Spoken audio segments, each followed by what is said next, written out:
서울의 밤은 언제나처럼 화려했다.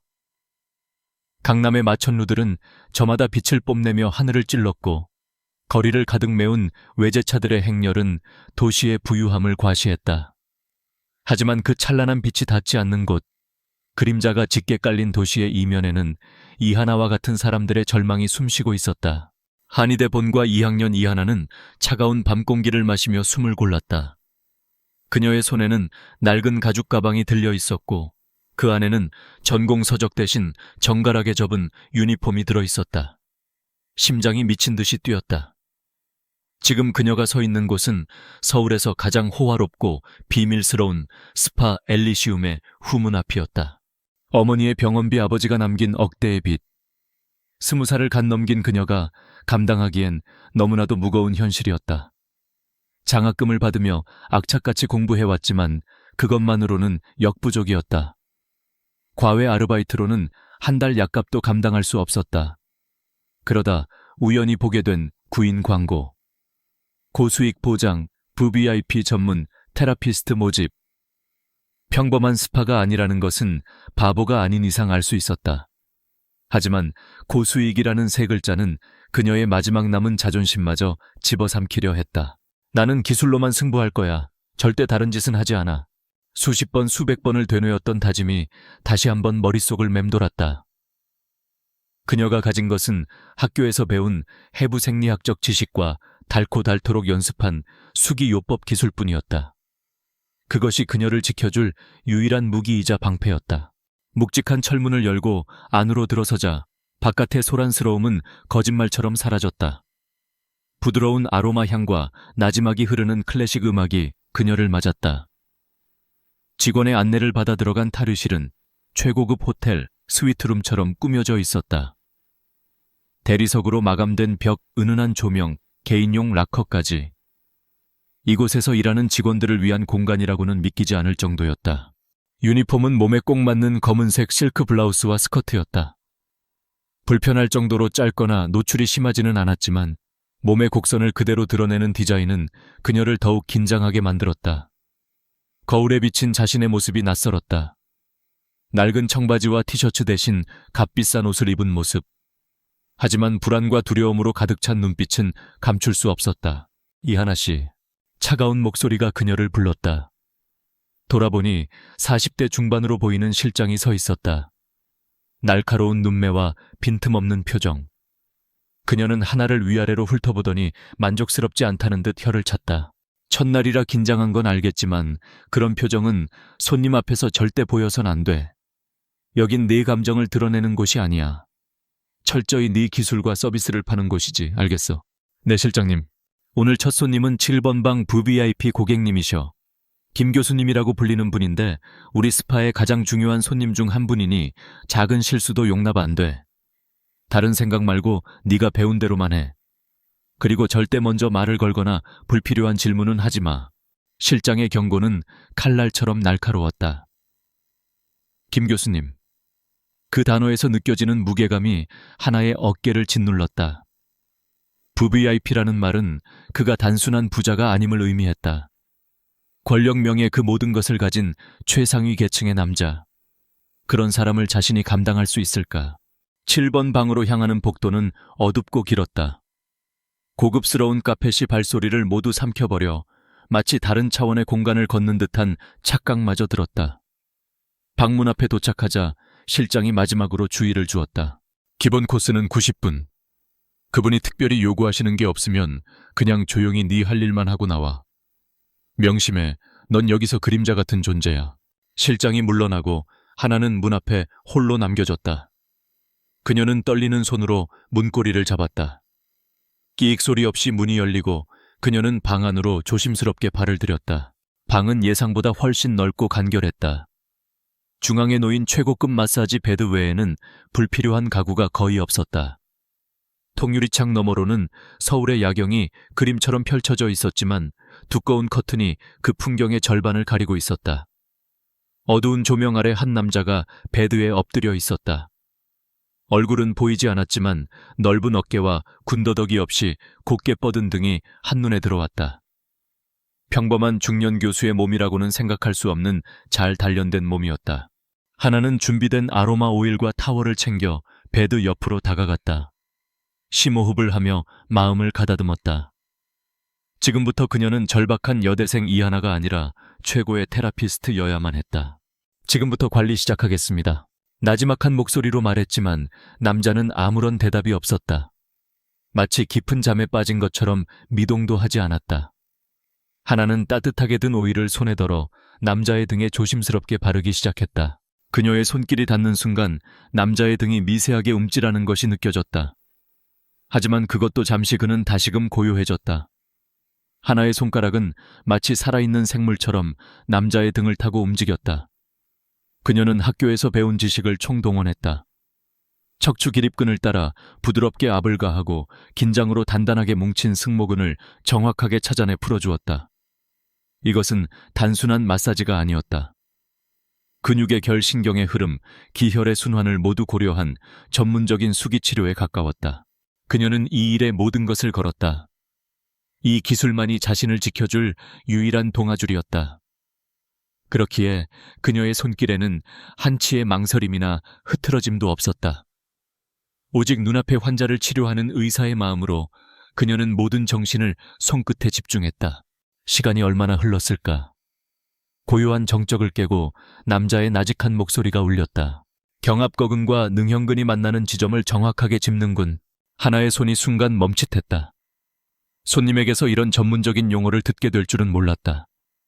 당황했지만 그녀는 실장의 경고를 떠올리며 아무 대답도 하지 않고 다시 손을 움직였다. 하지만 남자는 질문을 멈추지 않았다. 그 부위의 통증은 보통 어떤 문제를 야기하지? 목소리는 여전히 평온했지만 그 안에는 상대방의 대답을 기다리는 분명한 의지가 담겨 있었다. 하나는 잠시 망설였다. 먼저 말을 걸지 말라고 했는데. 하지만 질문에 대답하지 않는 것은 더 큰 무례가 될 수도 있었다. 주로 경추성 두통이나 목의 회전 제한을 유발할 수 있습니다. 최대한 간결하고 전문적인 용어로 대답했다. 그녀의 목소리는 긴장으로 살짝 떨리고 있었다. 후. 남자는 짧은 감탄사를 뱉었다. 그리고 다시 침묵이 흘렀다. 하나는 안도의 한숨을 내쉬며 다시 관리에 집중했다. 이제 그의 목과 어깨 주변을 풀어줄 차례였다. 그녀는 후두하근과 흉쇄유돌근의 기시점과 정지점을 정확히 파악하고 부드러우면서도 깊은 압을 가했다. 바로 그때 남자가 다시 입을 열었다. 학생인가? 이번 질문은 너무나도 직설적이었다. 하나의 심장이 쿵 하고 내려앉았다. 어떻게 알았지? 내 손길에서 티가 났나? 수많은 생각이 머릿속을 스쳐 지나갔다. 손이 가늘고 부드러워. 하지만 굳은 살이 박여 있어. 펜을 오래 쥔 사람의 굳은 살이지. 그리고 네, 손길에는 단순한 기술 이상의 것이 느껴져. 마치 해부학 교과서를 통째로 외운 사람처럼 근육의 이름과 위치를 정확히 알고 있어. 그의 말은 하나하나가 비수처럼 날아와 그녀의 정곡을 찔렀다. 이 남자는 보통 사람이 아니었다. 그는 지금 자신의 몸으로 그녀를 완벽하게 분석하고 있었다. 의대생인가 보군. 아니, 손에 약자의 냄새가 희미하게 배어있는 걸 보니 한의대 쪽인가. 온몸의 피가 차갑게 식는 기분이었다. 완벽하게 발가벗겨진 느낌. 그녀는 더 이상 침묵을 지킬 수 없었다. 어떻게 아셨습니까? 나는 사람을 관찰하는 직업을 가졌거든. 남자가 천천히 몸을 돌려 바로 누웠다. 드디어 그의 얼굴이 드러났다. 40대 초반으로 보이는 지적이고 날카로운 인상의 남자였다. 깊고 총명한 눈빛은 어둠 속에서도 형형하게 빛나고 있었다. 그는 교수님이라는 호칭이 너무나도 잘 어울리는 사람이었다. 하지만 동시에 평범한 학자와는 다른 서늘하고 위험한 기운을 풍기고 있었다. 그는 똑바로 하나를 응시하며 말했다. 이하나, 22살, 한국대학교 한의학과 본과 2학년, 맞나? 하나는 숨을 쉬는 것조차 잊었다. 이 남자는 대체 누구지? 어떻게 내 신상까지 알고 있는 거지? 공포가 온몸을 휘감았다.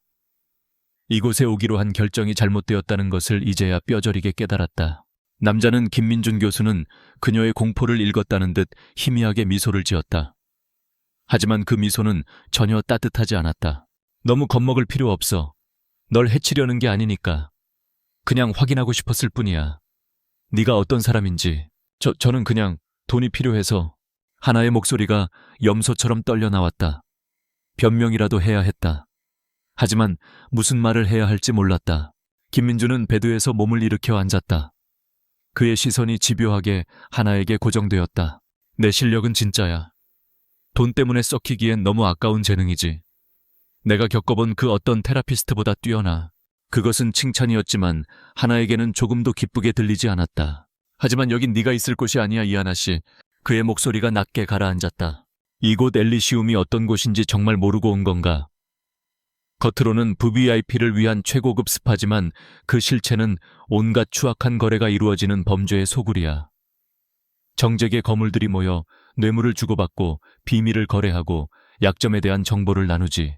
하나는 아무 말도 할 수 없었다. 어렴풋이 짐작은 했지만 그의 입을 통해 직접 듣는 진실은 상상 이상으로 끔찍했다.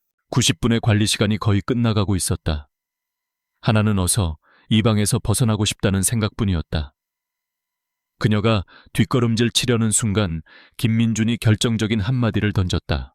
오늘 이건 단순한 마사지 테스트가 아니었어. 그의 눈빛이 칼날처럼 날카로워졌다. 이건 면접이었어, 이하나 씨.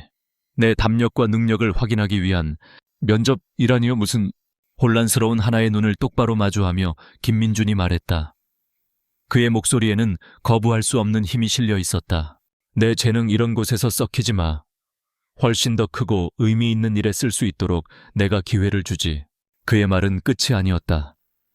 하지만 그 뒷말을 듣기도 전에 하나의 머릿속은 이미 하얗게 비어버렸다.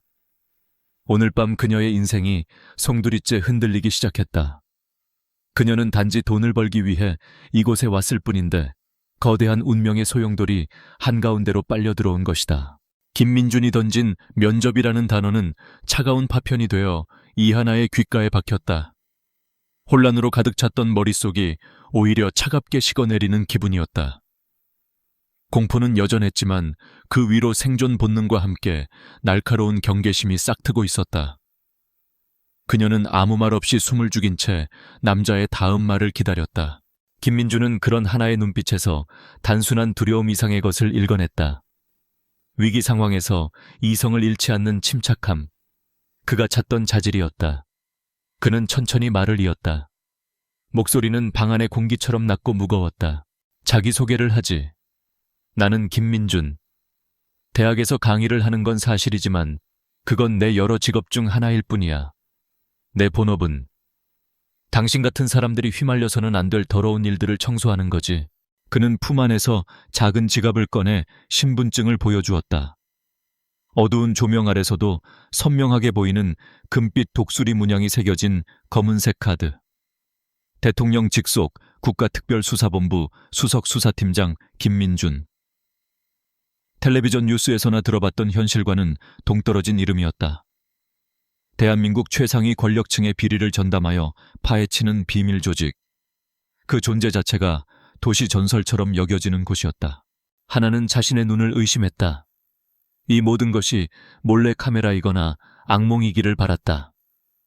하지만 김민준의 눈빛은 너무나도 진중했고 그가 내뿜는 압도적인 기운은 이 상황이 냉혹한 현실임을 증명하고 있었다. 이제 이곳 엘리시움에 대해 이야기해볼까? 김민준은 신분증을 다시 집어넣으며 말을 계속했다. 박태수 회장. 이 스파의 주인이자 수많은 가면을 가진 남자지. 표면적으로는 성공한 사업가 행세를 하지만 그의 본 모습은 대한민국 정재계를 주무르는 검은 손이야. 이곳은 단순한 유흥장소가 아니야. 바로 박태수의 거대한 범죄 네트워크가 작동하는 심장부지. 그의 설명은 구체적이고 적나라했다. 엘리시움의 VVIP 룸에서는 주가 조작을 위한 정보가 오가고 대기업 총수와 정치인들 사이에 수십억 대의 뇌물이 건네지며 서로의 약점을 담은 비밀 장부가 거래된다고 했다. 그가 언급하는 이름들은 신문 사회면을 장식하는 익숙한 인물들이었다. 하나는 마치 다른 세상의 이야기를 듣는 듯한 기분이었다. 자신이 발을 들인 곳이 이런 무시무시한 곳이었다니. 우리는 지난 2년간 박태수를 주시해왔어. 하지만 그는 뱀장어처럼 교활해서 좀처럼 꼬리를 잡히지 않아. 그의 모든 비밀 거래는 철저히 이 엘리시움 내부에서만 이루어지지. 외부에서는 증거를 잡을 방법이 없어. 우리에게 필요한 건 내부의 눈과 귀야. 김민준의 시선이 다시 하나에게로 향했다. 그 눈빛의 의미를 깨닫는 순간 하나의 등줄기에 소름이 돋았다. 왜 저인 거죠? 이런 일에 더 적합한 전문 요원들도 있을 텐데요. 그녀의 목소리는 미세하게 떨렸지만 질문 자체는 명확했다. 김민준은 기다렸다는 듯이 대답했다. 전문 요원은 박태수 같은 자들 눈에 너무 쉽게 띄어. 그들은 훈련받은 자들의 미세한 긴장감과 특징을 귀신같이 알아채거든. 우리에겐 의심받지 않을 지극히 평범해 보이는 사람이 필요했어. 그러던 중 네가 이곳에 지원했지. 그는 잠시 말을 끊고 하나를 지그시 바라보았다. 내 이력서는 완벽했어. 명문대 한의대생 어려운 가정 형편 절박한 상황. 돈이 필요해 이곳에 발을 들인 순진한 여대생. 박태수가 가장 의심하지 않을 프로필이지. 하지만 난 확신이 필요했어. 네가 단순히 절박하기만 한 게 아니라 이런 위험한 일을 감당할 만한 담력과 지성을 갖췄는지. 그래서 오늘 이 면접을 준비한 거야. 그의 말에 모든 퍼즐 조각이 맞춰졌다. 그녀의 해부학적 지식을 테스트했던 질문들, 그녀의 신상을 꿰뚫어 보던 날카로운 관찰력까지. 모든 것이 계획된 것이었다. 그녀는 거대한 연극의 주인공으로 오디션을 본 셈이었다. 당신은 내 시험을 완벽하게 통과했어, 이하나 씨. 극도의 긴장 속에서도 침착함을 잃지 않았고 내 의도를 정확히 파악하려 했지. 그리고 가장 중요한 것. 내 손길에는 돈에 대한 탐욕이 아니라 사람을 치료하려는 진심이 담겨 있었어. 절박하지만 타락하지는 않은 영혼. 바로 우리가 찾던 사람이야. 그리고 그는 마침내 본론을 꺼냈다. 거부할 수 없는 악마의 제안을. 우리의 정보원이 되어줘. 이곳 엘리시움의 내부에서 보고 듣는 모든 것을 우리에게 알려주면 돼. 누가 누구를 만나는지, 어떤 대화가 오가는지. 아주 사소한 것이라도 좋아. 그 조각들이 모여 박태수의 제국을 무너뜨릴 거대한 그림이 될 테니까. 그는 잠시 숨을 고른 후 결정적인 미끼를 던졌다. 물론 위험한 일이라는 건 알아. 만약 발각된다면 내 목숨을 보장할 수 없어. 박태수는 자기 사람에게도 자비가 없는 인간이니까. 하지만 그 대가는 확실하게 보장하지. 그는 테이블 위에 놓여있던 서류 봉투를 하나에게 건넸다. 그 안에 든 건 계약금이야. 3억 원. 성공 보수는 별도고. 이 돈이면 어머니 병원비와 집안 빚은 모두 해결할 수 있을 거다. 임무가 끝나면 네가 이곳에서 일했다는 기록은 물론 이 일과 관련된 모든 흔적을 깨끗하게 지워주지. 너와 내 가족의 안전은 국가가 책임지고 보장할 거야. 3억 원. 하나의 머릿속에서 그 숫자가 거대한 종처럼 울렸다. 평생 만져볼 수 있을까 상상조차 해본 적 없는 돈. 그 돈만 있으면 지긋지긋한 가난에서 벗어날 수 있었다. 매일 밤 병실에서 신음하는 어머니에게 최고의 치료를 해드릴 수 있었다. 더 이상 돈 때문에 꿈을 포기하지 않아도 되었다. 하지만 그 대가는 목숨이었다. 그녀의 마음속에서 격렬한 폭풍이 일었다. 한쪽에서는 거액의 돈과 정의감이라는 달콤한 유혹이 속삭였다. 이건 옳은 일이야. 나쁜 놈들을 잡는 거잖아. 그리고 넌 가족을 구할 수 있어. 하지만 다른 한쪽에서는 차가운 이성이 비명을 질렀다. 미쳤어. 이건 네가 감당할 수 있는 일이 아니야. 저들의 세계에 끼어드는 순간 넌 죽은 목숨이야. 평범한 삶으로 돌아갈 수 없어. 그녀의 눈앞에 병상에 누워 희미하게 웃던 어머니의 얼굴이 스쳐 지나갔다. 매일같이 걸려오는 빛독촉 전화에 시달리며 눈물 짓던 모습도 떠올랐다. 그녀에게 다른 선택지가 있던가 이 제안을 거절하고 다시 절망적인 현실로 돌아가 한 달에 100만 원 남짓한 과외 아르바이트로 버티는 것. 그것은 희망이 없는 느린 죽음과도 같았다. 어차피 벼랑 끝이었다. 그렇다면 차라리 이 손을 잡고 뛰어내려 보는 건 어떨까? 성공하면 모든 것을 얻지만 실패하면 모든 것을 잃는 도박. 기나긴 침묵 끝에 하나는 마침내 고개를 들었다. 그녀의 눈은 더 이상 두려움으로 흔들리지 않았다. 차갑고 단단한 결의가 그 자리를 대신하고 있었다. 몇 가지 질문이 있습니다. 그녀의 변화를 감지한 김민준의 눈이 흥미롭게 빛났다. 말해봐. 제 안전은 구체적으로 어떻게 보장되죠? 발각될 경우 저를 구해줄 비상 계획이 있습니까? 우리에겐 비상 대응팀이 있어. 내 신변에 위협이 감지되는 즉시 투입될 거야. 그리고 내게는 위치 추적과 긴급 호출 기능이 있는 특수 장비가 지급될 거다. 소통은 어떤 방식으로 합니까? 이곳은 모든 통신이 감시될 텐데요. 일주일에 한 번 내가 다른 손님으로 위장해서 이곳을 찾을 거야. 그때 정보를 교환한다. 긴급 상황에서는 지급될 장비를 통해 비화 통신으로 연락할 수 있어. 제가 구체적으로 찾아야 할 정보는 무엇입니까? 섣불리 무언가를 찾으려고 하지 마. 그건 의심을 사는 지름길이야. 넌 그냥 평소처럼 네 일을 하면 돼. 대신 눈과 귀를 열어두어. VVIP들의 대화, 그들이 주고받는 서류 박태수의 특별한 동선. 모든 것을 기억하고 보고해.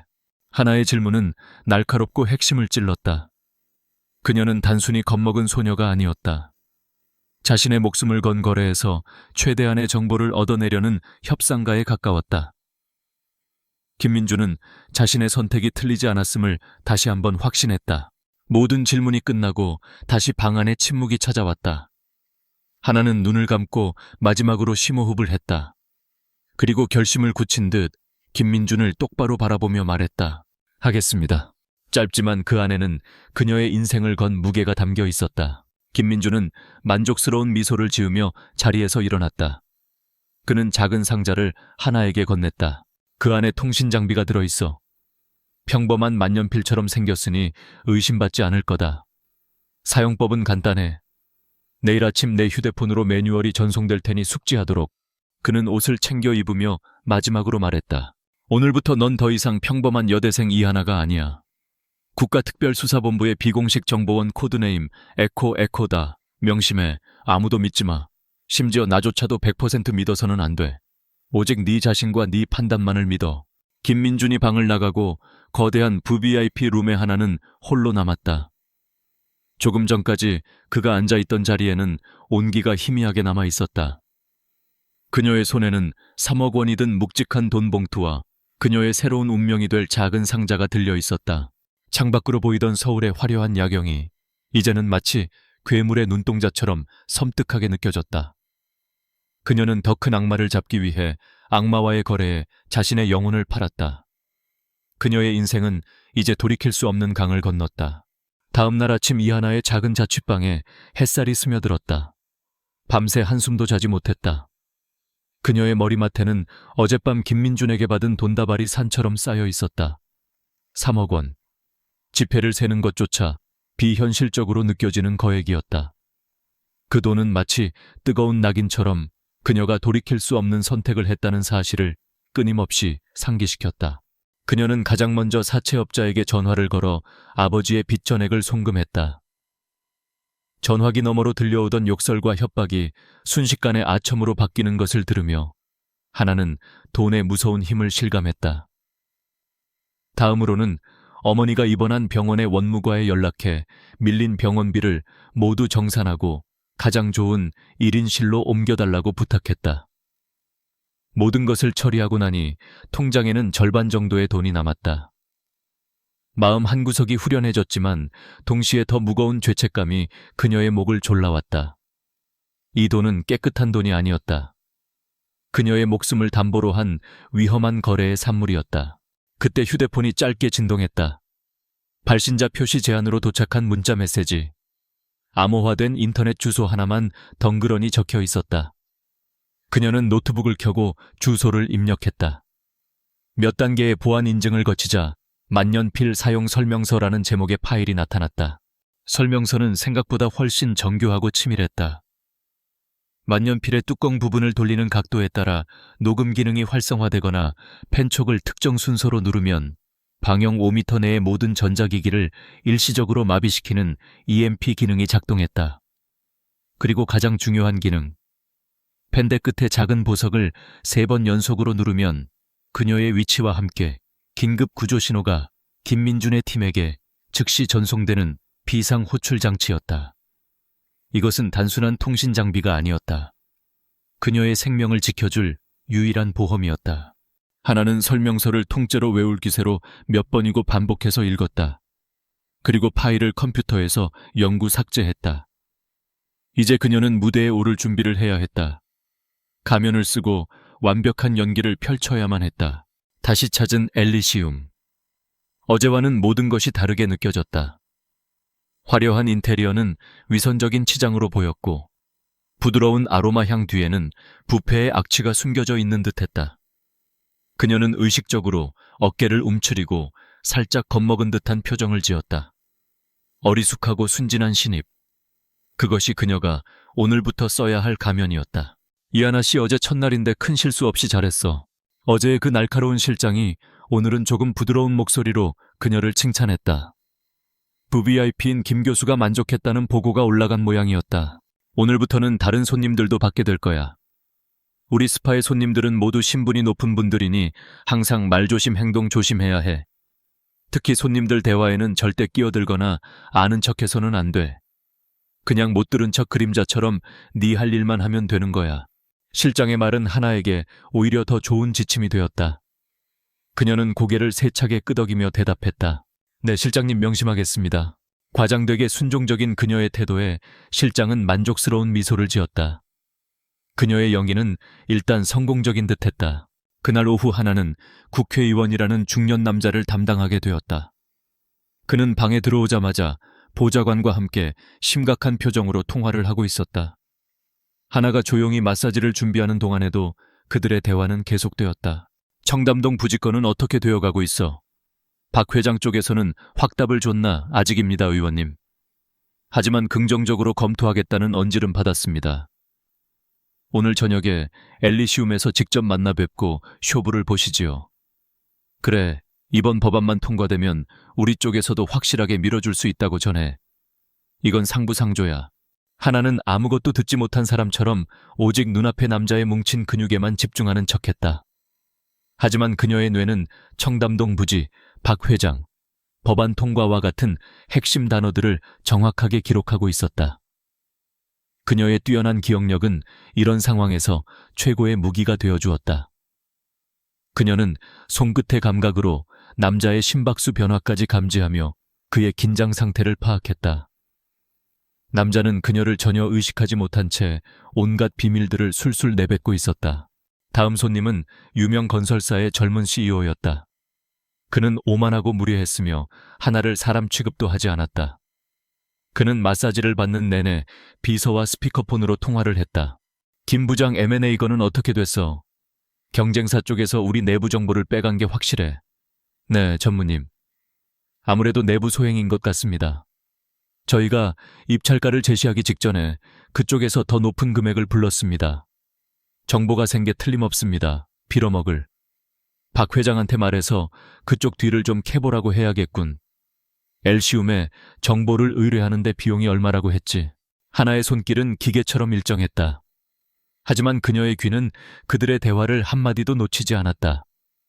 M&A 내부 정보 유출, 그리고 다시 등장한 박 회장. 이곳 엘시움은 단순한 로비 장소를 넘어 돈으로 정보를 사고 파는 거대한 정보시장의 역할까지 하고 있었다. 며칠 동안 그녀는 완벽하게 순진한 신입 역할을 소화해냈다.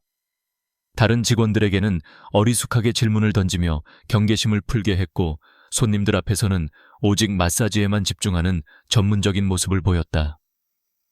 그녀의 황금손에 대한 입소문이 VVIP들 사이에 퍼지기 시작했고 그녀를 지명하는 손님들이 늘어났다. 그리고 마침내 엘시움의 제왕 박태수 회장이 그녀 앞에 모습을 드러냈다. 그는 저녁 무렵 예고 없이 직원 휴게실에 나타났다. 최고급 맞춤 정장을 입은 그는 중년의 나이에도 불구하고 훤칠하고 매력적인 외모를 가지고 있었다. 부드러운 미소와 신사적인 태도. 하지만 그 눈빛만은 얼음장처럼 차갑고 모든 것을 꿰뚫어 보는 듯한 예리함을 담고 있었다. 모든 직원들이 일제히 일어나 90도로 허리를 숙였다. 박태수의 시선이 직원들을 천천히 훑다가 하나에게서 멈췄다. 자네가 새로운 이하나 양인가? 그의 목소리는 꿀처럼 달콤했지만 어딘가 모르게 뱀의 서늘함이 느껴졌다. 네네, 회장님. 하나는 잔뜩 긴장한 목소리로 대답하며 고개를 더욱 깊이 숙였다. 고개 들어보게. 그녀가 마지못해 고개를 들자 박태수는 흥미롭다는 듯 그녀의 얼굴을 찬찬히 뜯어보았다. 요즘 자네에 대한 칭찬이 자자하던데 김 교수님도 아주 만족하셨다고 하고. 어떤 기술을 가졌기에 다들 그렇게 칭찬하는지 궁금하군. 과찬이십니다, 회장님. 저는 그냥 학교에서 배운 대로 열심히 할 뿐입니다. 겸손하기까지 마음에 드는군. 박태수는 만족스러운 미소를 지으며 그녀의 어깨를 가볍게 두드렸다. 그 짧은 접촉에도 불구하고 하나는 온몸에 소름이 돋는 것을 느꼈다. 그의 손길에서는 어떠한 온기도 느껴지지 않았다. 앞으로도 지금처럼만 하게. 자네 같은 인재는 우리 엘시움의 보배야. 필요한 게 있으면 언제든 실장에게 말하고. 그는 그 말을 남기고 유유히 휴게실을 떠났다. 그가 사라지자 긴장으로 굳어있던 공기가 그제야 풀렸다. 하나는 자신도 모르게 안도의 한숨을 내쉬었다. 박태수는 그녀를 전혀 의심하지 않았다. 오히려 그녀를 쓸모있는 도구 정도로 여기는 듯했다. 그의 오만함이 바로 그녀의 가장 강력한 방패가 될 터였다. 일주일이 지났고 김민중과의 접선일이 다가왔다. 그는 평범한 사업가로 위장한 채 김 대표라는 가명으로 예약을 하고 나타났다. 약속된 7번 방. 하나는 일주일 전과 똑같이 그의 앞에 섰다. 하지만 이번에는 두 사람 모두 가면을 쓰고 있었다. 관리 시작하겠습니다, 대표님. 그래, 부탁하지. 하나는 그의 등에 오일을 바르며 속삭이듯 작은 목소리로 보고를 시작했다. 그녀는 마사지 동작과 관련된 근육 이름을 암호처럼 사용했다. 승목은 상부가 많이 뭉치셨네요. 국회 쪽 스트레스가 심하신가 봅니다. 특히 청담동이라는 혈자리가 막혀 있습니다. 법안이라는 압박도 심하고요. 김민주는 아무런 대답 없이 그녀의 마사지를 받았다. 하지만 그의 근육이 미세하게 긴장하는 것을 통해 그가 자신의 보고를 정확히 이해하고 있음을 알 수 있었다. 대흉근 쪽도 긴장이 심합니다. M&A 내부 정보 문제로 가슴이 답답하신 듯합니다. 그녀는 지난 일주일간 들었던 모든 핵심 단어와 이름 상황들을 두서없이 하지만 정확하게 그의 귀에 흘려 넣었다. 김민주는 모든 보고가 끝날 때까지 침묵을 지켰다. 마사지가 거의 끝나갈 무렵 그가 처음으로 입을 열었다. 허리 쪽이 좋지 않군. 디스크가 터지기 직전이야.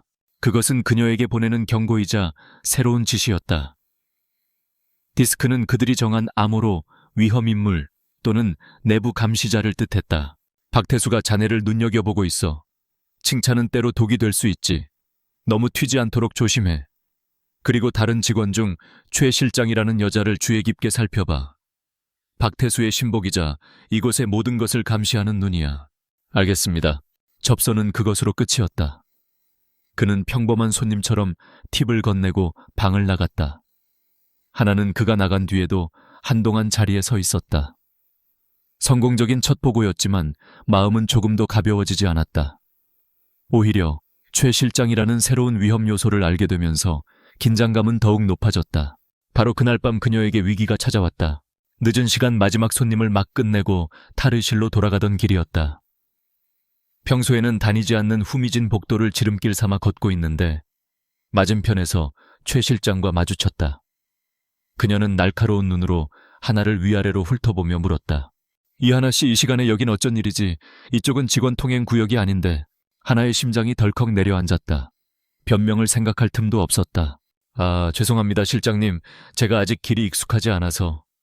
7번 방 손님께서 두고 가신 물건이 있다고 하셔서 찾으러 가다가 길을 잃었습니다.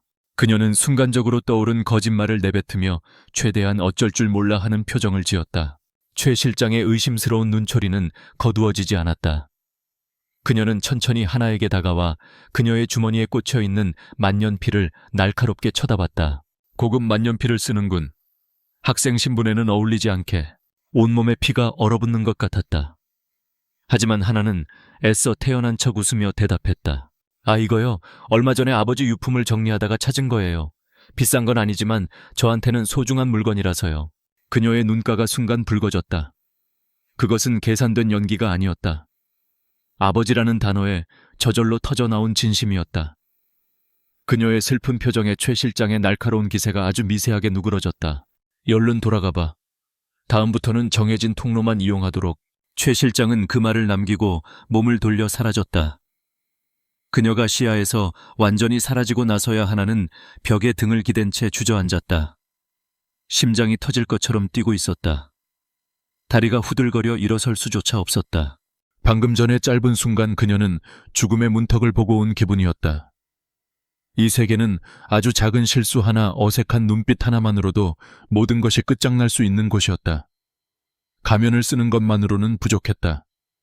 그녀는 가면과 하나가 되어야만 했다. 살아남기 위해서. 서울 시내의 낡은 건물 지하 엘리시움의 화려함과는 정반대의 풍경이 펼쳐져 있었다. 회색빛 콘크리트 벽 어지럽게 얽힌 케이블, 그리고 서버의 냉각팬 돌아가는 소음만이 가득한 곳. 이곳이 바로 김민준과 그의 팀이 활동하는 국가특별수사본부의 비밀 안가였다. 중앙의 거대한 스크린에는 복잡한 인물 관계도와 자금 흐름도가 얽혀 있었다. 그 중심에는 박태수와 엘리시움이 있었다. 김민준은 스크린을 노려보며 지난 몇 주간 코드네임 에코 이하나가 보내온 정보들을 복기하고 있었다. 팀장님, 에코가 보내온 조각들이 맞아떨어지고 있습니다. 날카로운 눈매의 젊은 요원 간구진이 보고했다. 그는 팀의 브레인이자 분석 전문가였다. 에코가 보고한 청담동 부지 건과 M&A 내부 정보 거래, 거래 자금 흐름을 역추적해본 결과 모든 돈이 하나의 유령 회사로 흘러들어가는 것을 확인했습니다. 박태수가 거대한 비자금을 조성하고 있는 겁니다.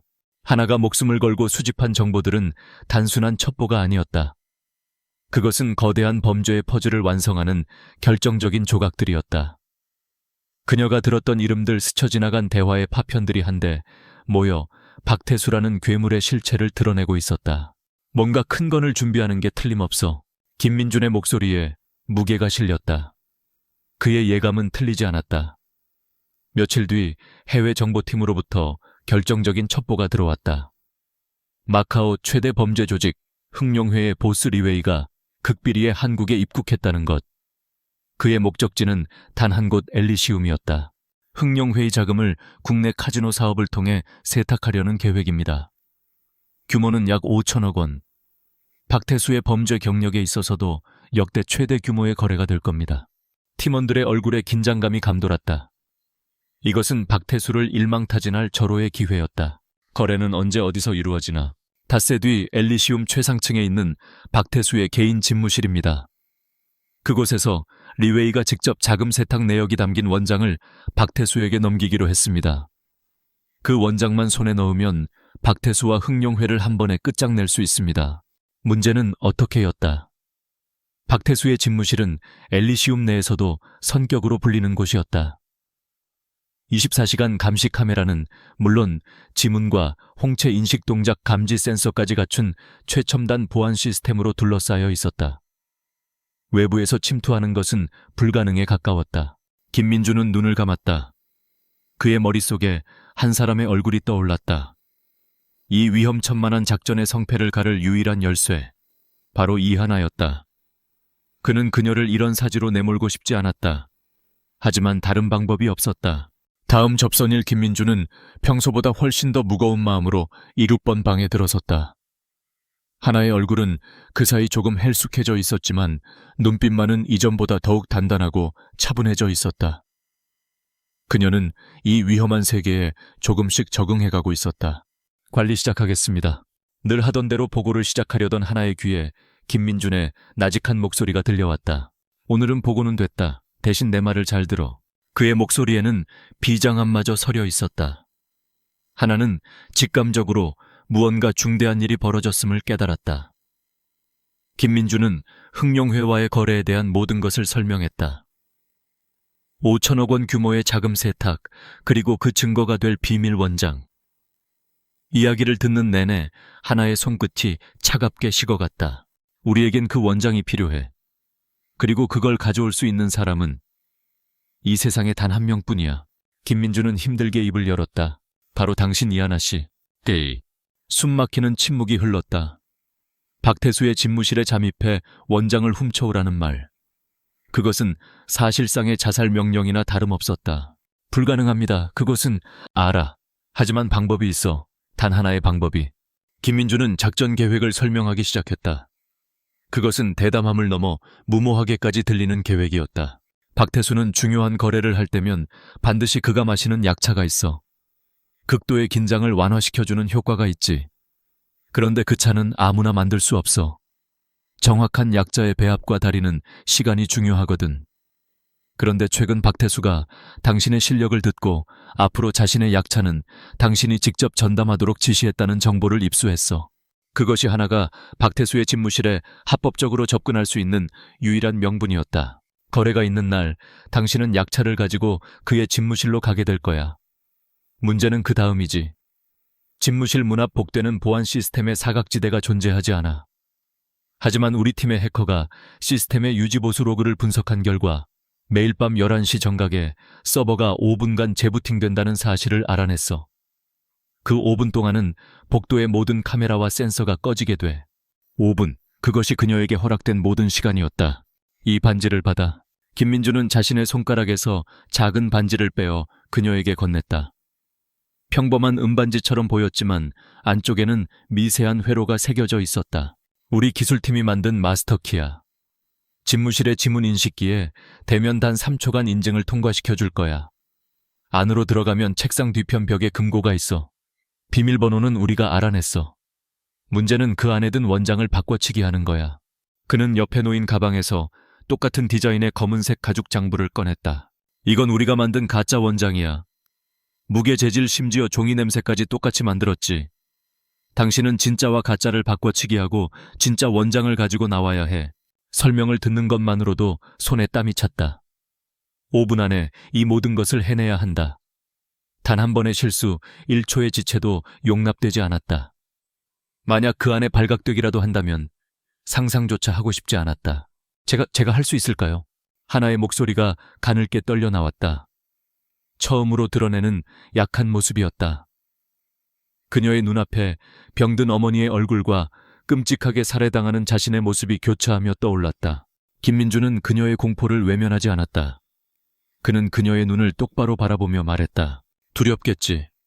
나라도 두려울 거야. 이건 명령이 아니야, 이하나 씨. 당신의 선택에 맡기겠어. 만약 거절한다면 난 당신을 즉시 이 지옥에서 빼내주겠어. 증인 보호 프로그램을 통해 당신과 당신 가족이 평생 안전하게 살 수 있도록 조치하지. 그의 말은 진심이었다. 하지만 하나는 알고 있었다. 여기서 포기한다면 박태수는 결코 무너지지 않을 것이고 이 모든 희생은 물거품이 될 터였다. 그리고 자신은 평생 도망자의 삶을 살게 될 것이다. 그녀는 눈을 감았다.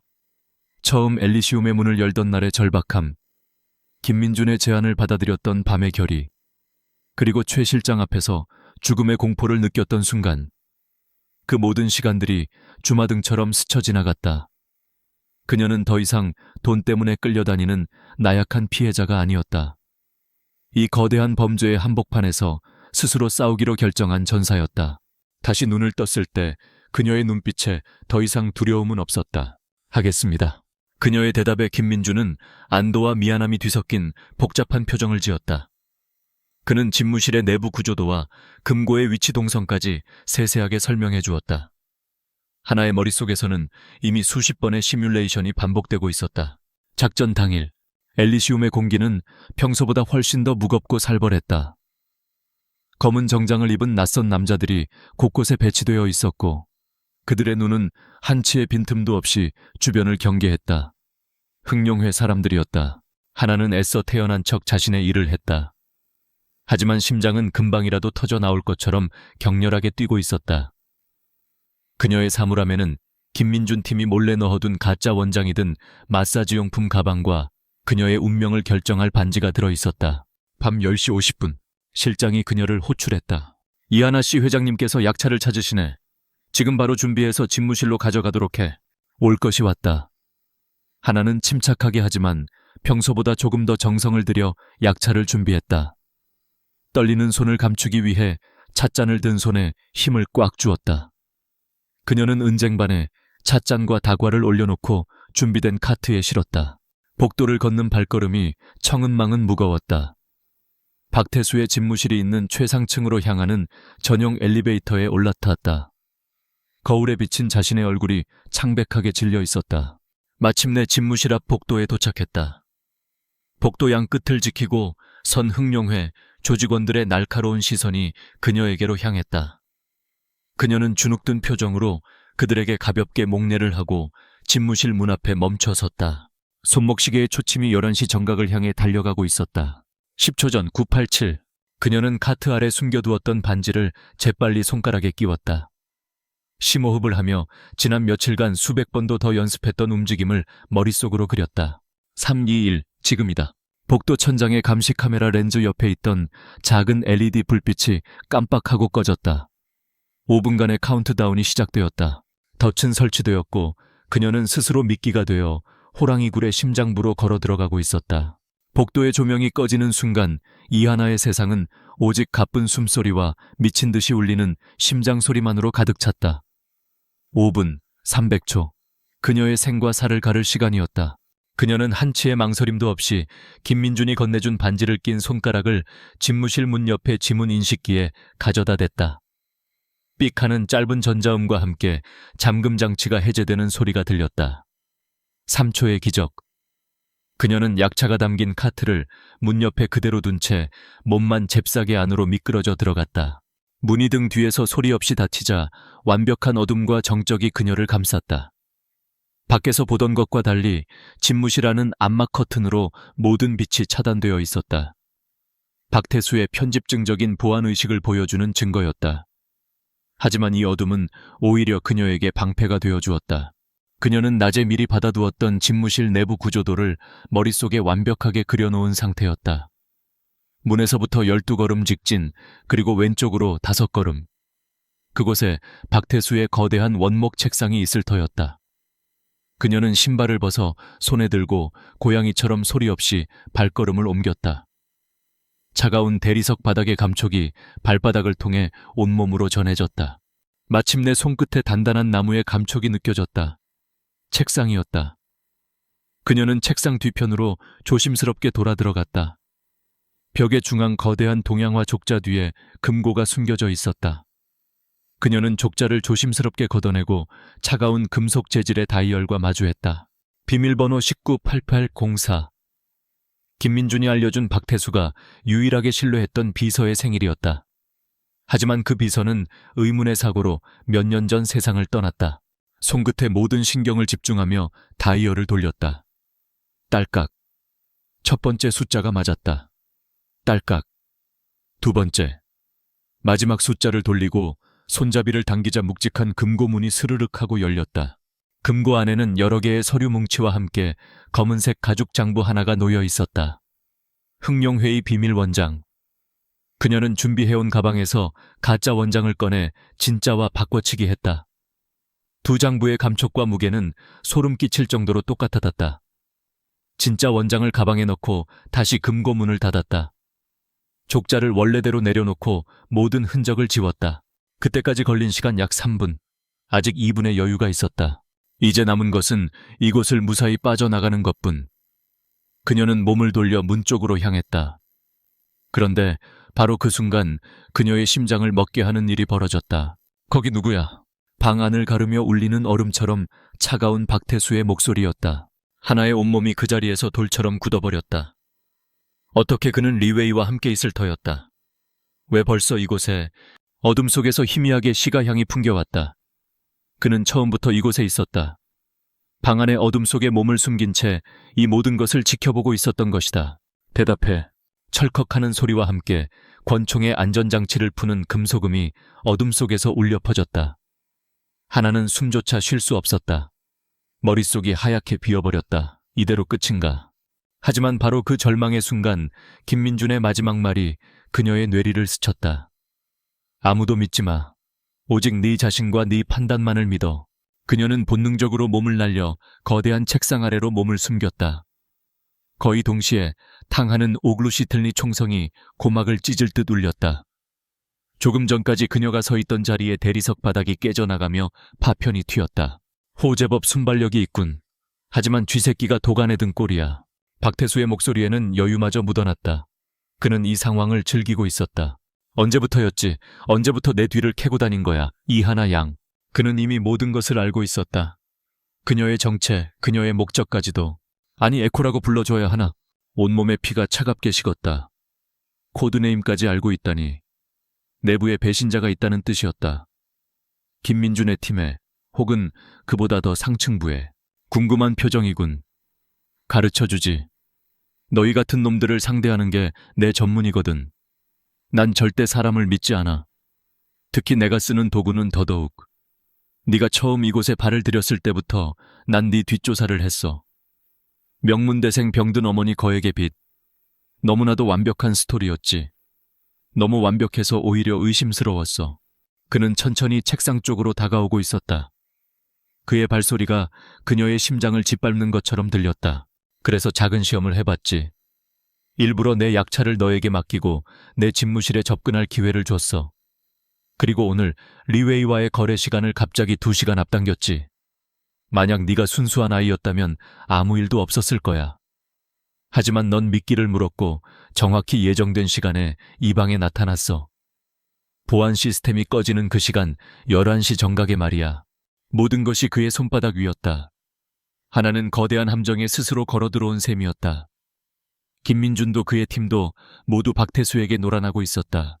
이제 그만 나와. 곱게 나오면 고통 없이 보내주지. 그의 발소리가 책상 바로 앞에서 멈췄다. 이제 더 이상 숨을 곳이 없었다. 하지만 이하나의 눈은 더 이상 절망으로 가득 차 있지 않았다. 오히려 차갑게 타오르는 분노와 결의로 빛나고 있었다. 그녀는 죽더라도 이대로 개죽음을 당하지는 않을 터였다.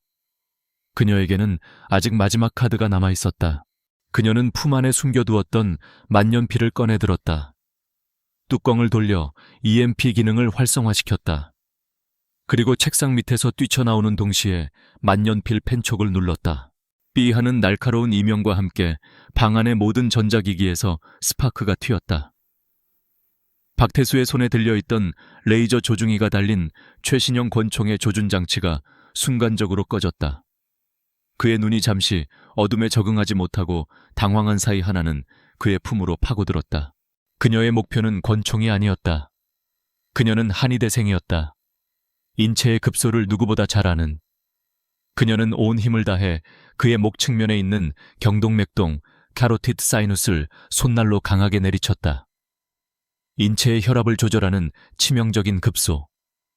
강한 충격을 받으면 뇌로 가는 혈류가 일시적으로 차단되어 순간적인 쇼크나 실신을 유발할 수 있었다. 크크! 예상치 못한 공격에 거구의 박태수가 순간 휘청했다. 그가 정신을 차리기 전 하나는 그의 다리 오금의 위중혈을 발뒤꿈치로 힘껏 걷어찼다. 박태수의 육중한 몸이 균형을 잃고 앞으로 고꾸라졌다. 하지만 그는 괴물이었다. 일반인이라면 그대로 쓰러졌을 공격을 받고도 그는 금세 자세를 바로잡고 분노로 이글거리는 눈으로 그녀를 노려봤다. 그의 손이 그녀의 머리채를 향해 날아왔다. 바로 그 순간이었다. 꽝!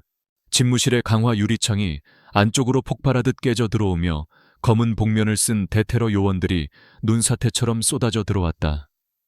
거의 동시에 굳게 닫혀있던 집무실 문도 강력한 폭약에 의해 박살나며 김민준과 그의 팀원들이 총을 겨눈 채 진입했다. 움직이지 마, 움직이면 쏜다. 섬광탄과 연막탄이 연이어 터지며 방 안은 순식간에 아수라장이 되었다. 박태수는 잠시 당황했지만 이내 광기 어린 웃음을 터뜨렸다. 김민준 내놈이 기어이 여기까지 왔구나. 하지만 이미 늦었어. 원장은 이미 내 손을 떠났다. 그는 요원들의 총구가 자신을 향해 있음에도 불구하고 품 안에서 또 다른 권총을 꺼내 하나의 머리에 겨누었다. 모두 총 버려. 안 그러면 인연 목숨은 없어. 그는 하나를 인질 삼아 방 한구석으로 뒷걸음질 쳤다. 김민준의 얼굴이 차갑게 굳었다. 진정해, 박태수. 넌 이제 끝났어. 끝나. 웃기지 마. 너희 안에 내 끈아풀이 있다는 걸 아직도 모르겠나. 너희들의 모든 계획은 실시간으로 내게 보고되고 있었어. 이 여자가 원장을 훔쳐나가는 순간 내 사람이 그걸 빼앗아 다른 곳으로 옮겼을 거다. 넌 빈손으로 돌아가게 될 거야. 박태수의 말이 끝나기 무섭게 김민준의 이어폰에서 다급한 목소리가 들려왔다. 팀장님, 건물 밖에서 대기하던 B팀이 괴한의 습격을 받았습니다. 용의자는 간구진 요원입니다. 간구진. 팀의 브레인이자 김민준이 가장 신뢰하던 요원. 그가 배신자였다. 김민준의 눈동자가 세차게 흔들렸다. 박태수는 회심의 미소를 지었다. 자, 이제 어쩔 거지. 김 팀장 여자도 잃고 증거도 잃게 생겼는데 말이야. 김민준은 이를 악물었다. 최악의 상황이었다. 하지만 그의 시선이 인질로 잡힌 하나의 눈과 마주치는 순간 그는 보았다. 그녀의 눈은 포기하지 않았다는, 아직 무언가 남아있다는 신호를 보내고 있었다. 그녀의 손. 박태수의 눈을 피해 그녀의 손가락이 무언가를 가리키고 있었다. 바로 박태수의 책상 위에 놓인 값비싼 시각 케이스였다.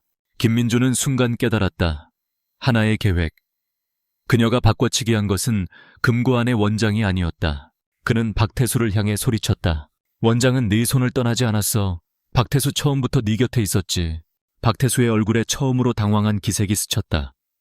그는 자신의 품과 주변을 미친 듯이 살폈다. 바로 그 틈을 하나는 놓치지 않았다. 그녀는 박태수의 팔에 매달려 있던 온몸의 무게를 실어 그의 권총을 쥔 손목을 아래로 잡아챘다. 동시에 그의 발등을 잇는 힘껏 밟았다. 탕총알이 천장을 향해 빗나갔다. 그 찰나의 순간 김민준의 총구에서 불이 뿜어졌다. 탕! 김민준의 총구에서 뿜어져 나온 한 발의 총알은 정확히 박태수의 오른쪽 어깨를 관통했다. 근육과 뼈가 으스러지는 둔탁한 소리와 함께 그의 손에서 권총이 힘없이 바닥으로 떨어졌다. 박태수의 거대한 몸이 비틀거리며 무너져 내렸다. 괴물 같던 남자의 입에서 처음으로 터져나온 고통스러운 비명이었다. 그 비명은 작전 종료를 알리는 신호탄과도 같았다. 대기하고 있던 요원들이 일제히 달려들어 그를 제압했다. 저항할 힘조차 잃은 박태수는 바닥에 얼굴을 처박은 채 거친 숨을 몰아쉬었다. 그의 시대가 끝나는 순간이었다. 김민주는 쓰러진 박태수에게는 눈길도 주지 않고 곧장 이하나에게로 달려갔다. 그녀는 벽에 등을 기댄 채 온몸을 사시나무처럼 떨고 있었다. 극도의 긴장이 풀리자 그제야 공포와 충격이 한꺼번에 몰려온 것이다. 괜찮아, 다친 데는. 김민준이 그녀의 어깨를 조심스럽게 감싸쥐었다. 그의 목소리에는 안도감과 미안함이 뒤섞여 있었다. 하나는 아무 말 없이 그저 고개만 가로저었다. 말할 기운조차 없었다. 김민주는 다른 요원에게 눈짓을 보냈다. 책상 위 시각 케이스 확보해. 요원이 조심스럽게 시각 케이스를 열자 그 안에서 두꺼운 검은색 가죽 장부가 모습을 드러냈다. 진짜 비밀 원장이었다. 모든 요원들의 얼굴에 안도의 빛이 스쳤다. 하나의 기지와 담력이 절체절명의 위기에서 작전 전체를 구해낸 것이었다. 그녀는 어떻게 알았을까? 박태수가 원장을 금고가 아닌 시각 케이스에 보관할 것이라는 사실을. 김민준의 머릿속에 의문이 스쳤지만 지금은 그것을 물을 때가 아니었다. 여성 요원의 부축을 받으며 밖으로 나가는 하나의 창백한 얼굴을 보며 그는 가슴을 짓누르는 무거운 책임감을 느꼈다. 그날 밤을 기점으로 대한민국은 거대한 폭풍에 휩싸였다. 다음 날 아침 모든 신문과 방송의 헤드라인은 엘리시움 게이트로 도배되었다. 대한민국을 주무르던 비밀스러운 상류층의 소굴이 급습당했다는 소식은 전 국민을 충격에 빠뜨렸다. 검찰은 국가특별수사본부로부터 넘겨받은 박태수의 비밀 원장을 근거로 대대적인 수사에 착수했다. 원장의 파급력은 상상을 초월했다.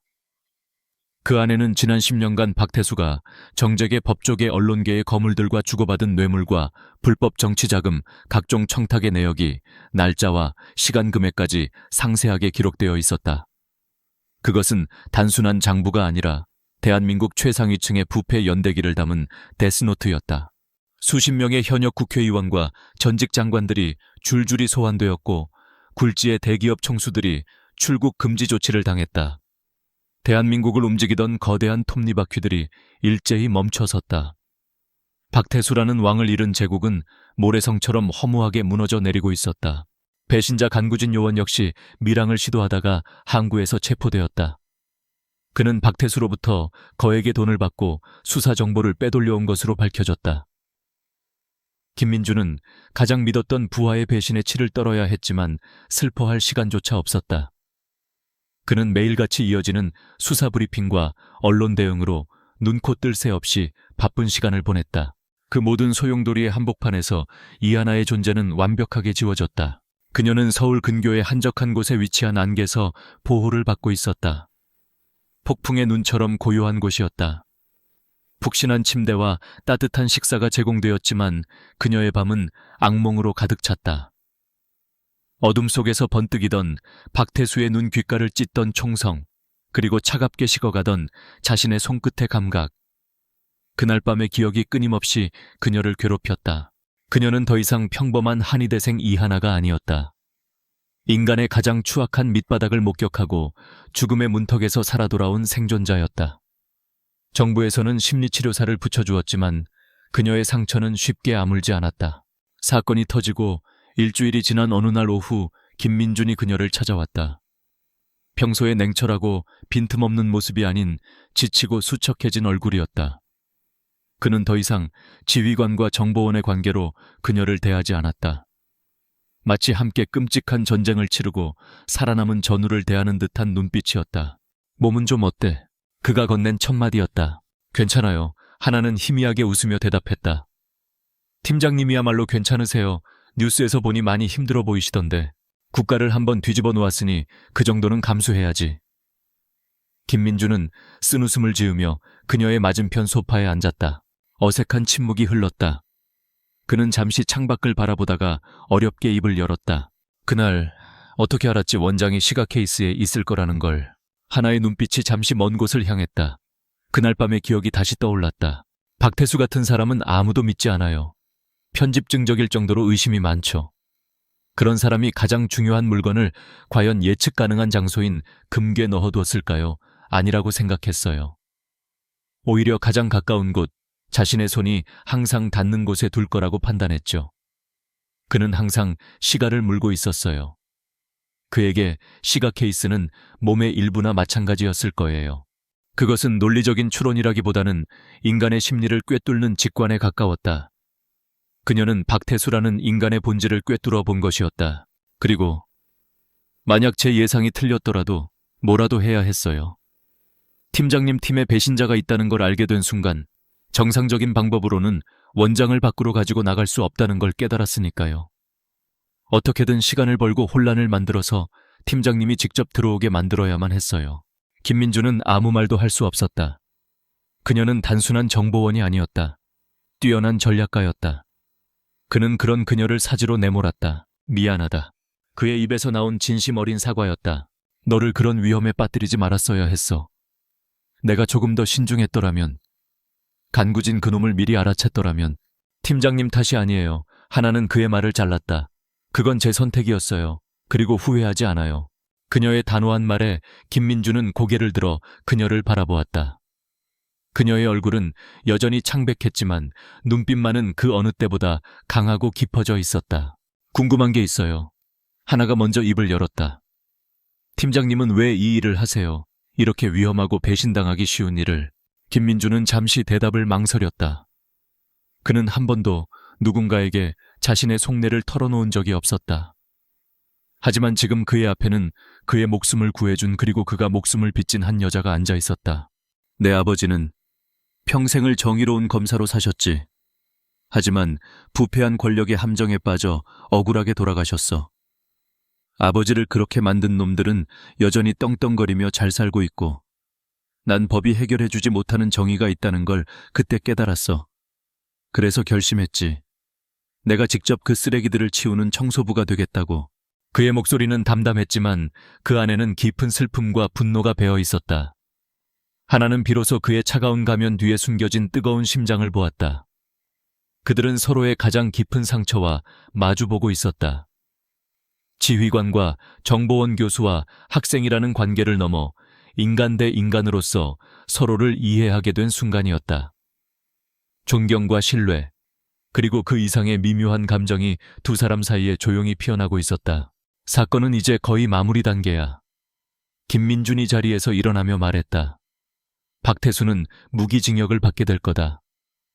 약속했던 보상금은 안전한 계좌로 입금됐고 네가 이 사건에 연관되었다는 모든 기록은 영구히 삭제됐어. 넌 이제 자유야. 자유, 그토록 갈망했던 단어였다. 하지만 그 단어의 무게가 왜 이리도 무겁게 느껴지는 걸까? 이제 뭘 할 생각이지? 김민준의 질문에 하나는 창밖을 바라보았다. 맑게 갠 하늘 아래 평화로운 풍경이 펼쳐져 있었다. 그녀는 지옥을 경험했지만 그 지옥을 스스로의 힘으로 부수고 나왔다. 그녀는 이전의 이하나로 돌아갈 수 없을 터였다. 하지만 그녀는 두렵지 않았다. 우선 학교로 돌아가야죠. 그리고 졸업하고 평범한 한의사가 될 거예요. 아픈 사람들을 고쳐주는. 그녀의 얼굴에 작은 미소가 피어올랐다. 하지만 예전과는 조금 다른 의사가 될 것 같아요. 몸의 병뿐만 아니라 마음의 병까지 들여다볼 수 있는 그런 의사요. 그녀는 자신이 얻은 돈으로, 그리고 자신이 겪은 경험으로 세상을 조금 다른 방식으로 살아갈 터였다. 그녀는 이 모든 시련을 통해 더 단단하고 지혜로운 사람으로 거듭난 것이다. 계절이 2번 바뀌었다. 지독하게 추웠던 겨울이 지나고 캠퍼스에는 따스한 봄볕과 함께 벚꽃이 만개했다. 이하나의 삶에도 비로소 봄이 찾아왔다. 엘리시움의 악몽은 이제 희미한 과거가 되었다. 그녀는 다시 평범한 한의대생의 삶으로 돌아왔다. 아침 일찍 일어나 도서관으로 향하고 동기들과 함께 강의를 듣고 밤늦게까지 전공 서적과 씨름하는 일상. 하지만 그 평범함은 이전과는 다른 무게와 의미를 가졌다. 지옥의 문턱까지 다녀온 사람만이 느낄 수 있는 살아있다는 것에 대한 소중함이었다. 김민준이 약속대로 입금해준 보상금은 그녀의 삶을 송두리째 바꿔놓았다. 어머니는 최고의 시설을 갖춘 요양병원에서 집중치료를 받으며 빠르게 건강을 회복하고 있었다. 얼마 전에는 스스로 휠체어를 밀고 병원 정원을 산책할 수 있을 정도로 좋아졌다. 비제 굴레에서도 완전히 벗어났고 모녀는 햇살이 잘 드는 작은 아파트로 이사했다. 더 이상 돈 때문에 절망하거나 미래를 두려워하지 않아도 되었다. 하지만 그녀에게 가장 큰 변화는 내면에서 일어났다. 그녀는 더 이상 세상 물정 모르는 순진한 학생이 아니었다. 사람의 미세한 표정 변화나 말투에서 그 사람의 의도와 감정을 읽어내는 능력이 생겼다. 엘리시움에서 수많은 권력자들의 위선적인 가면을 봐온 덕분이었다. 그녀의 눈은 이전보다 훨씬 더 깊어졌고 또래 친구들에게서는 찾아볼 수 없는 성숙함과 통찰력이 생겼다. 그날 오후 강의를 마치고 교정을 걷던 하나의 휴대폰으로 뉴스 속보 알림이 떴다. 엘리시움 게이트 주범 박태수 항소심서도 무기징역, 대법원 상고 포기. 짧은 헤드라인을 읽는 순간 하나의 발걸음이 저절로 멈춰섰다. 길고 길었던 재판이 드디어 끝난 것이다. 괴물은 이제 영원히 세상의 빛을 볼 수 없게 되었다. 마음을 짓누르던 마지막 돌덩이가 사라지는 기분이었다. 그녀는 눈을 감고 조용히 심호흡을 했다. 이제 정말로 모든 것이 끝났다. 그때였다. 많이 변했네. 더 단단해진 것 같아. 낯설지만 뼛속까지 익숙한 목소리. 하나가 놀라 고개를 들자 만개한 벚나무 아래서 한 남자가 그녀를 보며 희미하게 웃고 있었다. 딱딱한 정장 대신 부드러운 면바지에 스웨터를 입은 김민준이었다. 팀장님이나 교수님이 아닌 평범한 한 남자의 모습이었다. 어떻게, 여길, 네가 있을 곳은 여기밖에 없으니까. 그는 여전히 무심한 듯 말했지만 그녀를 바라보는 눈빛만은 그 어느 때보다 따뜻했다. 두 사람은 마치 오래된 친구처럼 아무 말 없이 교정을 나란히 걸었다. 벚꽃잎이 봄눈처럼 흩날리며 두 사람의 어깨 위로 내려앉았다. 박태수 끝났더군. 김민준이 먼저 침묵을 깼다. 네, 방금 기사 봤어요. 그놈 덕분에 우리 팀은 해체 직전까지 갔다가 오히려 대통령 직속 반부패 수사처라는 독립기구로 승격됐어. 세상 참 아이러니하지. 덕분에 난 이전보다 더 바빠졌고 축하드려야 할 일인가요? 하나의 농담에 김민준의 입가에 드물게 환한 미소가 번졌다. 글쎄, 하지만 덕분에 좋은 점도 있어. 예전처럼 위험한 현장에 직접 뛰어드는 일은 거의 없어졌거든. 대신 새로운 인재를 발굴하고 더 큰 그림을 그리는 일을 하게 됐지. 그의 시선이 하나에게로 향했다. 그래서 오늘 널 찾아온 거야. 스카우트 제의를 하러. 네, 저는 이제 그런 일 안 해요. 하나가 단호하게 고개를 저었다. 다시는 그 어두운 세계에 발을 들이고 싶지 않았다. 오해하는군. 널 다시 어둠 속으로 끌어들이려는 게 아니야. 오히려 빛으로 데려오고 싶은 거지. 김민주는 잠시 걸음을 멈추고 그녀와 마주섰다. 정부 지원으로 새로운 연구소를 하나 만들고 있어. 인간행동과학연구소라는 곳인데 기존의 프로파일링 방식에서 벗어나서 한의학, 생리학, 심리학 같은 다양한 학문을 융합해 범죄자의 심리와 행동 패턴을 분석하는 곳이야. 그의 눈이 진지하게 빛났다. 네가 필요해, 이하나. 너의 그 특별한 능력이. 넌 사람의 신체 접촉만으로 그 사람의 긴장도, 건강 상태, 심리적 불안감까지 읽어내잖아. 그건 과학적 데이터만으로는 절대 알 수 없는 살아있는 정보야. 네가 가진 해부 생리학적 지식과 사람의 마음을 꿰뚫어보는 통찰력. 그건 우리 연구소에 없어서는 안 될 핵심 기술이 될 거야. 그것은 위험한 첩보 활동에 대한 제안이 아니었다. 그녀가 가진 재능을, 그녀가 겪었던 그 끔찍한 경험들을 이제는 사람을 살리고 돕는 일에 써달라는 정식적인 제안이었다. 어둠 속에서 피어난 기술을 양지를 위해 써달라는 것이었다.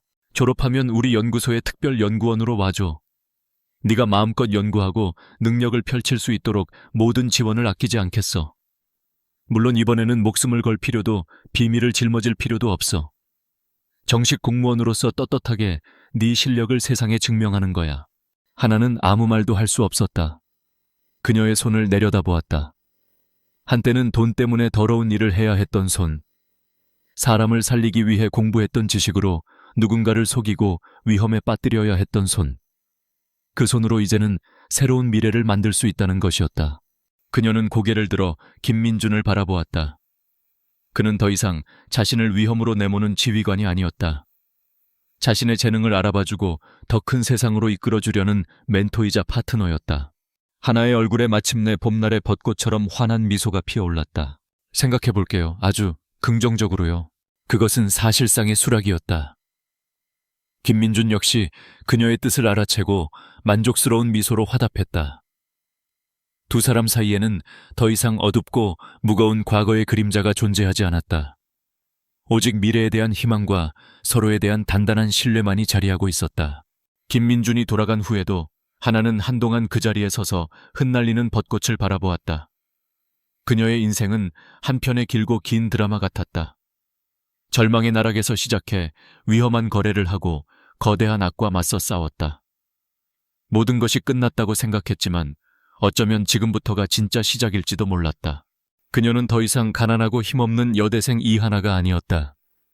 자신의 힘으로 운명을 개척하고 스스로의 가치를 증명해낸 사람, 그리고 앞으로 더 많은 사람들에게 빛이 되어줄 사람. 그녀는 가벼운 발걸음으로 햇살이 가득한 교정을 걸었다. 엘리시움의 짙은 그림자는 그녀의 등 뒤로 완전히 사라져 있었다. 그녀의 앞에는 이제 새롭게 시작될 눈부신 내일만이 활짝 펼쳐져 있었다.